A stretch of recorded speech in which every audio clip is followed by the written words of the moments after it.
Manipur Electricity Regulatory Commission Sinduna Public Hearing Pangthokre Public Hearing aduda MSPCL amadi MSPDCL na propose tawrakpa electricity gi tarif singi matangda hearing pangthoki MSPCL amadi MSPDCL na tarif sing present tawki consumer singna masagi oiba mot sing fongdok naki amadi commission na nakan ani gi wa taraba matung final decision lauki Masih aikoina Manipur Electricity Regulatory Commission di taraf tagi masih public hearing asida MSPCL amadi MSPDCL na propose rokpa electricity tarif ki matang da kanagani MSPCL amadi MSPDCL na mogi tarif proposal adu present tawgani aduga ida tinbiriwa akoi consumer ki side adagi ate stakeholder singna haiba tarif proposal dugi matangda makoi masa gi view pigani side animaki view taraba matungda commission na tarif final toroga tarif order issue tawgani masigi platform si hearing kapten natana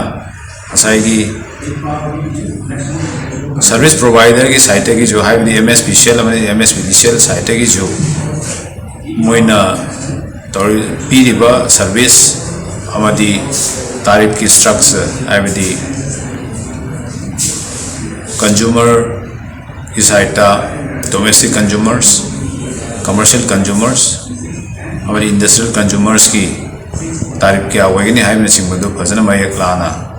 explain तौदना अदगी consumer side की जो अतई stakeholder की side की जो वा तारगा साइगी नाकलानी मक्तगी एक्सचेंज तौरगा ट्रांसपेरेंसी पोरकपा अमदी free and fair and rational finalisation of tariff अदु तौगदोरिबनी मशीना ट्रांसपेरेंसी जिना सर्विस प्रोवाइडर की साइड अमदी कंज्यूमर की साइड अते स्टेक होल्डर की साइड ता ट्रस्ट अमा पोरकपंगमगनी because of exchange of information असिना पुल्लगा regulators policy makers stakeholders consumers अमदी सर्विस प्रोवाइडर पुल्लगा सेक्टर असी फर्दर कमाइना चौकटनबा ngambadagi habli matangda akoina khanagani ngasi hearing sida aduna masina further sector si power sector si chokotbagi tongchaba ma